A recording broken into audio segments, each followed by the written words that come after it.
नमस्कार, मैं हूं आरजू अंसारी और आप देख रहे हैं राष्ट्रीय जगत विजन न्यूज। आम आदमी पार्टी ने आज नगर निगम के पास चौक में बढ़ी हुई रजिस्ट्री दर को लेकर जोरदार प्रदर्शन किया।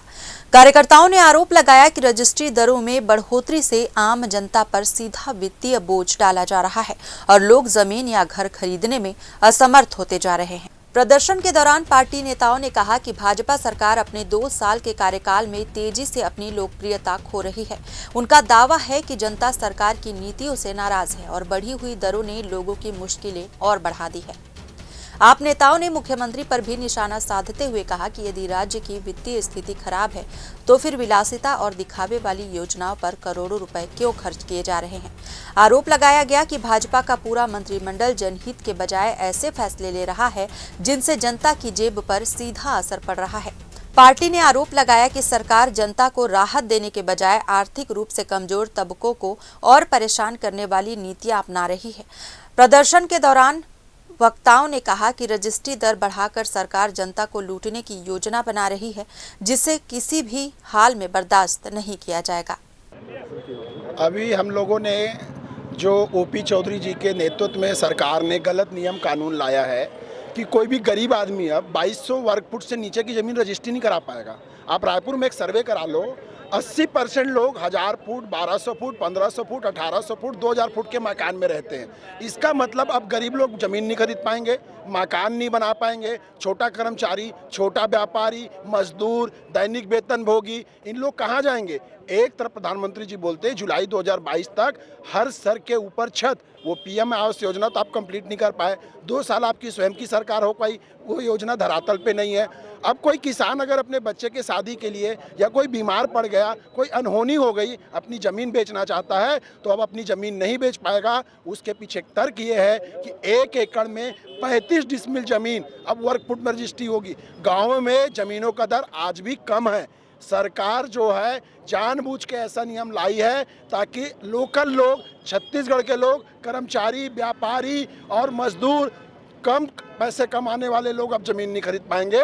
इस नियम कानून के तहत अब सरकार पूंजीपतियों को छत्तीसगढ़ को बेचने का काम करेगी। पूरा बस्तर इनके नज़र में है। पूरा बस्तर जब बिकेगा तो अदानी और अंबानी खरीदेंगे। छत्तीसगढ़ की एक ज़मीन बाहरी लोग खरीदेंगे और छत्तीसगढ़िया यहाँ कटोरा पकड़ के भीख मांगने के लिए मजबूर होगा। ये लगातार प्रदर्शन हमारा जारी रहेगा और हम ये प्रदर्शन तब तक करेंगे, तब तक विरोध करेंगे जब तक नई गाइडलाइन दर वापस नहीं ले ली जाती। जमीन दर को लेकर वो कर रहे हैं, क्या कहना चाहते हैं? देखिए, आम आदमी पार्टी बढ़ी हुई रजिस्ट्री की ज़मीन दर को लेकर जो है आज प्रदर्शन कर रही थी और इस प्रदर्शन में हमारे साथियों को चोट भी आया है।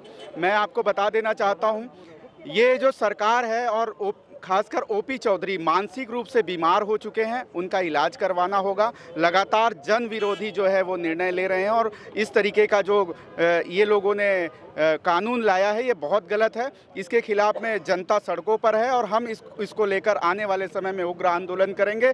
हम सरकार से मांग करते हैं कि जल्द से जल्द इसकी जो है इस पर संशोधन करके इस पर ये सारी चीज़ें ठीक करे, अन्यथा इस पर उग्र प्रदर्शन होगा। ये सरकार किसानों को लेकर, नौजवानों को लेकर और अभी बढ़ी हुई बिजली दरों को लेकर लगातार ऐसे निर्णय ले रही है जैसे मानसिक रूप से ये सरकार का पूरा कैबिनेट बीमार पड़ा हो। जिस तरीके से ये लोग कर रहे हैं उस पर हम लोग आज विरोध प्रदर्शन करने आए हुए। सरकार का भी 2 साल पूरा होने वाला है, कई सारे उन लोग अपनी गिनती गिना रहे हैं। नहीं, ये केवल दिखाने के लिए है। सरकार 2 साल के अंदर ही अपनी लोकप्रियता खत्म कर चुकी है। सरकार अभी यहाँ पर कोई जनता उनको पसंद नहीं कर रही है। सरकार बहुत कम समय में अपनी लोकप्रियता खो चुकी है। आपको बता दें, अभी मोदी जी आए हुए थे, 200 करोड़ रुपया का खर्च करके गए हैं, बिना टेंडर के, बिना किसी चीज़ के। अभी विष्णुदेव साय जहाँ जहाँ जा रहे हैं 1-1 करोड़ रुपया खर्च कर रहे हैं। ये कहते हैं हमारे वित्तीय संकट है। अगर वित्तीय संकट है तो विलासिता की चीज़ों में इस तरीके का पैसा खर्च करने की क्या ज़रूरत है? 200 करोड़ रुपया अभी प्रधानमंत्री जी आए वहाँ पर खर्च कर दिए। मुख्यमंत्री जहाँ जा रहे हैं वहाँ 1-1 करोड़ के खर्च हो रहे हैं। वो आरटीआई से निकाले हुए दस्तावेज हैं। तो मेरा कहना बस यही है कि आप केवल जनता के जनता को लूटने का प्लान बना रहे हैं। आपका पूरा कैबिनेट जो है जनता को लूटने के लिए षड्यंत्र कर रहा है। जन विरोधी और अहंकार में आप डूब चुके हैं कि आपकी सरकार को कोई हिला नहीं सकता। लेकिन आम आदमी पार्टी आने वाले समय में इस मामले को लेकर बड़ा प्रदर्शन करेंगी अगर ये काला कानून ये वापस नहीं लेते हैं। उत्तम जायसवाल, प्रदेश कार्यकारी अध्यक्ष, आम आदमी पार्टी, छत्तीसगढ़। फिलहाल इस खबर में बस इतना ही। देश प्रदेश की खबरों से अपडेटेड रहने के लिए हमारे चैनल को सब्सक्राइब करें और नए खबरों के नोटिफिकेशन के लिए बेल आइकॉन जरूर दबाएं। नमस्कार।